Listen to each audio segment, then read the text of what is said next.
اور دیکھو ہم تمہیں آزمائیں گے، وَلَنَبْلُوَنَّكُمْ، ہم لازماً آزمائیں گے تمہیں، بِشَيْءٍ مِّنَ الْخَوْفِ، خوف کی کیفیت طاری کر کے، وَالْجُوعِ، بھوک، فقر اور فاقہ، وَنَقْصٍ مِّنَ الْأَمْوَالِ، مالی نقصان، وَالْأَنفُسِ، جانی نقصان، وَالثَّمَرَاتِ، اور ثمرات، پھلوں اور میووں کا نقصان۔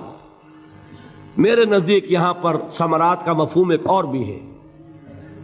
ایک تو صاف تھا کھجور کی فصل تیار ہے، غزوہ تبوک جانے کا حکم مل گیا، کون اتارے گا؟ اور کھجور وقت پر اتری نہیں، برباد ہو جائے گی۔ یہ ہو رہا ہے نا میووں کا نقصان۔ اور میرے نزدیک یہاں یہ بھی ہے، بسا اوقات بہت سی محنتوں کا نتیجہ انسان دیکھتا ہے کہ ضائع چلا گیا، میں نے 10 سال محنت کی، حاصل کوئی نہیں نکلا۔ یہ ثمرات کیا ہیں؟ محنتیں، محنتوں کے ثمرات کا ضیاع۔ کوشش آپ نے کی، قسمت کی خوبی دیکھی ہے، ٹوٹی کہاں کمن، 2-4 ہاتھ جب کے لبے بام رہ گیا۔ Be prepared. ایک شاعر کے یہ اشعار ہیں، وہ کمیونسٹ تھا، میں نام بھی نہیں لیتا، لیکن یہ کہ یہ اسی انقلابی، چونکہ ان کا بھی ایک انقلابی نظریہ ہے، انقلابی عمل میں یہ سارے مراحل آتے ہیں۔ کوئی سیٹ بیک آیا، فرض کیجئے کوئی ناکامی ہو گئی، تو اپنے ساتھیوں کو دل بندھانے کے لیے یہ فصل امیدوں کی ہمدم اس بار بھی غارت جائے گی، سب محنت صبحوں شاموں کی اب کے بھی اکارت جائے گی۔ میرے نزدیک یہ ثمرات کا جو لفظ یہاں آیا ہے، وَنَقْصٍ مِّنَ الْأَمْوَالِ وَالْأَنفُسِ وَالثَّمَرَاتِ، سب محنت صبحوں شاموں کی اب کے بھی اکارت جائے گی۔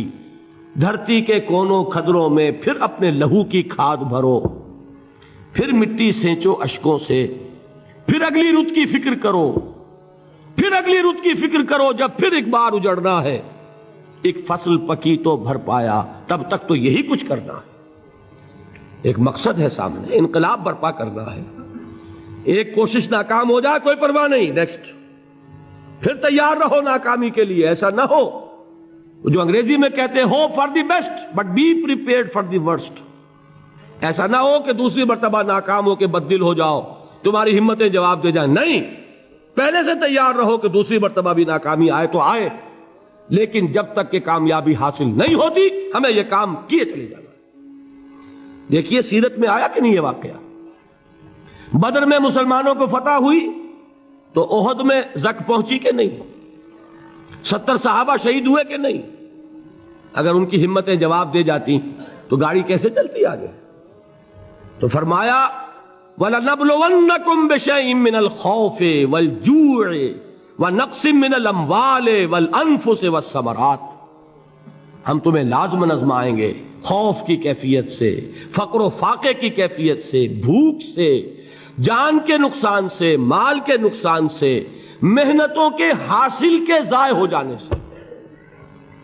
وَبَشِّرِ الصَّابِرِينَ، اور اے نبی بشارت دیجئے صبر کرنے والوں کو، الَّذِينَ إِذَا أَصَابَتْهُمْ مُصِيبَةٌ، وہ کہ جب ان پر کوئی تکلیف آئے، کوئی مصیبت آئے، کوئی آزمائش آئے، قالوا انا للہ وانا الیہ راجعون، وہ یہ کہیں کہ ہم اللہ ہی کے ہیں، اللہ ہی کی طرف لوٹ جانا ہے۔ یہ وہی انداز ہے جو میں نے فارسی کا شعر سنایا تھا آپ کو کہ سرے تسلیم خم ہے جو مزاج یار میں آئے۔ وہ ہمارا مولا ہے، ہمارا آقا ہے، اگر اسے یہی منظور ہے تو ہمیں بھی یہی منظور ہے۔ میں نے تسلیم و رضا کی بات کی تھی نا، آپ کو کچھ شعر سنائے تھے، ایک شعر اور سنیے، اور یہ کس کا ہے؟ محمد علی جوہر کا۔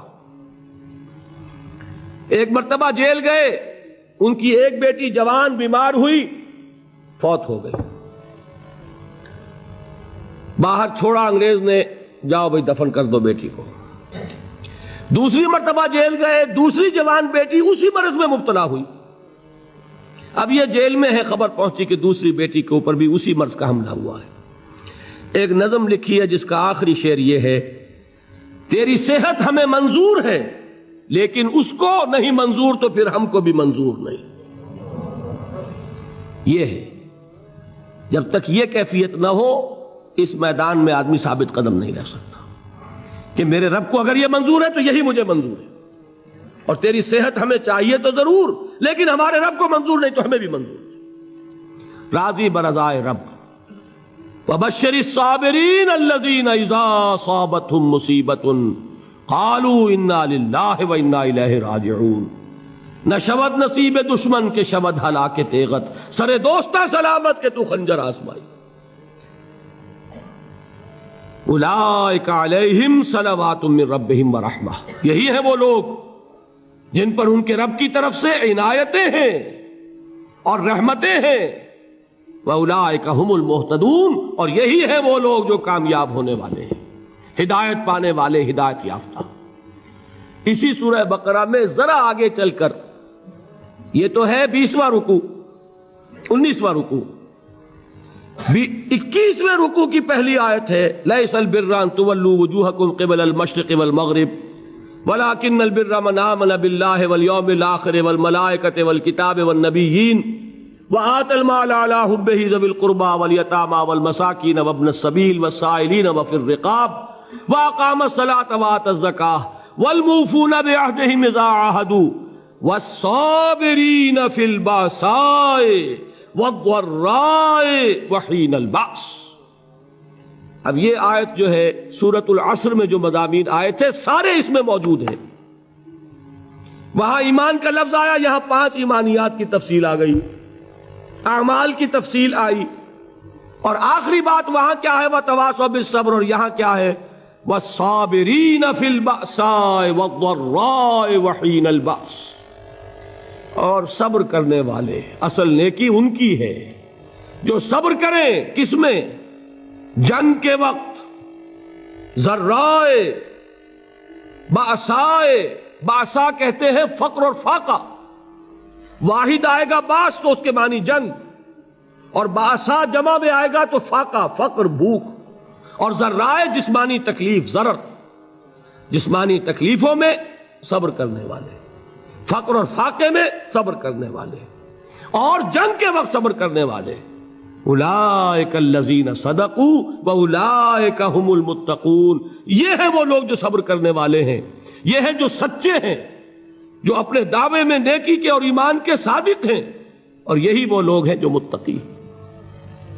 اگلی سورت ہے سورہ آل عمران، اس میں 2 لفظ آئے ہیں، آخری آیت یا ایھا الذین آمنوا اصبروا وصابروا ورابطوا واتقوا اللہ لعلکم تفلحون۔ دیکھیے یہاں صبر اور صابر جو تعلق جہد اور جہاد کا ہے وہی ہے صبر اور مصابرت۔ صبر ایک طرفہ عمل ہے، آپ جھیل رہے ہیں، برداشت کر رہے ہیں، صبر علی المعصیہ، صبر علی الطاعہ، صبر علی الابتلاء، یہ سب کیا ہے؟ صبر۔ اور مصابرت کیا ہے؟ صبر کا صبر سے مقابلہ۔ یہ سورہ آل عمران، اب وقت نہیں ہے میں آپ کو سناتا اللہ تعالیٰ نے کیسے کیسے مسلمانوں سے کہا، مسلمانوں تمہیں زک پہنچی ہے تو انہیں بھی تو پہنچی تھی، ان کے 70 نہیں مارے گئے تھے بدر میں، ان کے حوصلے جو ہیں وہ تو پست نہیں ہوئے، وہ اگلے سال آ گئے تم پر چڑھائی کر کے، تم کیوں اتنا برا مان رہے ہو؟ تمہارے دل اتنے زخمی کیوں ہو گئے؟ تمہیں تکلیف پہنچتی ہے تو انہیں بھی پہنچتی ہے۔ اپنی غیرت جو ہے ہمیں ذرا اس کا جائزہ لینا چاہیے۔ لوگ باطل نظریات کے لیے کتنی قربانیاں دے رہے ہیں، لوگ باطل چیزوں کے فروغ کے لیے کتنی محنتیں کر رہے ہیں۔ جیسا کہ میں نے ابھی کہا تھا، اسی غیرت کو چیلنج کرنے کے لیے، ذرا آپ کی حمیت دینی کو جوش دلانے کے لیے، قادیانی نوجوان کتنی تعداد میں اپنے آپ کو دین کے لیے وقف کرتا ہے، اور آپ کتنے نوجوان ہیں جو اپنے آپ کو دین کے لیے وقف کر دیں، اور ہوں وہ کھاتے پیتے گھرانوں کے لوگ۔ یہ نہیں ہے کہ اگر کوئی اور کام نہیں کر سکتا تو پھر یہ ہے کہ وہ دین کے کام میں لگ جائے۔ باصلاحیت لوگ، کھاتے پیتے لوگ، ذہنی استعداد رکھنے والے لوگ، اونچے گھرانوں کے لوگ، وہ وقف کریں اپنے آپ کو دین کے لیے۔ اس کے بغیر کیسے باہر آ جائے گی، کیسے رونق آ جائے گی؟ تو دنیا میں باطل نظریات والے جو ہیں، یہ بات کہی گئی ہے، مسلمانوں تم اگر توحید کے لیے لڑ رہے ہو، دیکھتے نہیں ابو جہل کو، اس نے گردن کٹوائی ہے شرک کے لیے، شرک کے لیے گردن کٹوائے، اور تم توحید کے لیے گردن کٹوانے کو تیار نہ ہو. اس نے گردن کٹوائی کہ نہیں کٹوائی؟ اور کس طرح کٹوائی ہے؟ کیونکہ بڑا متکبر قسم کا، فرعون قسم کا شخص تھا. جب گردن کاٹنے لگے تو کہتا ہے ذرا نیچے سے کاٹنا، تاکہ جب تم نیزے کے اوپر چڑھاؤ میرے سر کو تو اونچا نظر آئے، معلوم ہو سردار کا سر ہے. وہ بدبخت مرتے ہوئے بھی جو اس کی کیفیت تھی نا، اس کو ذہن میں رکھیے. تو یہ اس لوگوں نے قربانیاں دی، جانیں دی.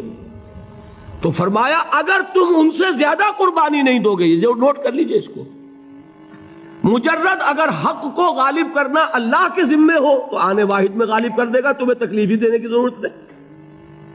سمجھ رہے؟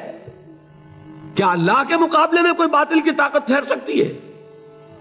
یہ تمہارے ایمان کا امتحان ہے، یہ تمہارے خلوص کی آزمائش ہے، یہ تمہارے امتحان کا ثبوت درکار ہے کہ اللہ تعالیٰ دیکھنا چاہتا ہے تم اس کے لیے اپنی جانیں قربان کرنے کو تیار ہو کہ نہیں، تم اس کے لیے تن من دھن لگانے کو تیار ہو کہ نہیں.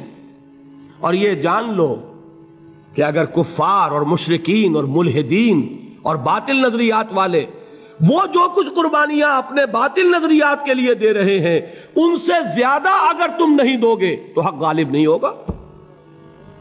انہوں نے جو صبر کیا ہے اپنے باطل نظریات پر، اگر تم اس سے زیادہ صبر کا ثبوت نہیں دو گے اپنے اس حق پر تو حق غالب نہیں ہوگا. اس لیے فرمایا یا ایھا الذین آمنوا اصبروا وصابروا. نہ صرف یہ کہ صبر کرو بلکہ صبر میں اپنے دشمنوں سے آگے نکلو، ان کے صبر سے بڑھ کر صبر کرو. ورابطوا، مرابطہ کہتے ہیں چوکس رہنا، ہوشیار، پہرا دو. ایسا نہ ہو کہ دشمن جو ہے غفلت میں تمہارے اوپر کوئی حملہ جو ہے کر بیٹھے.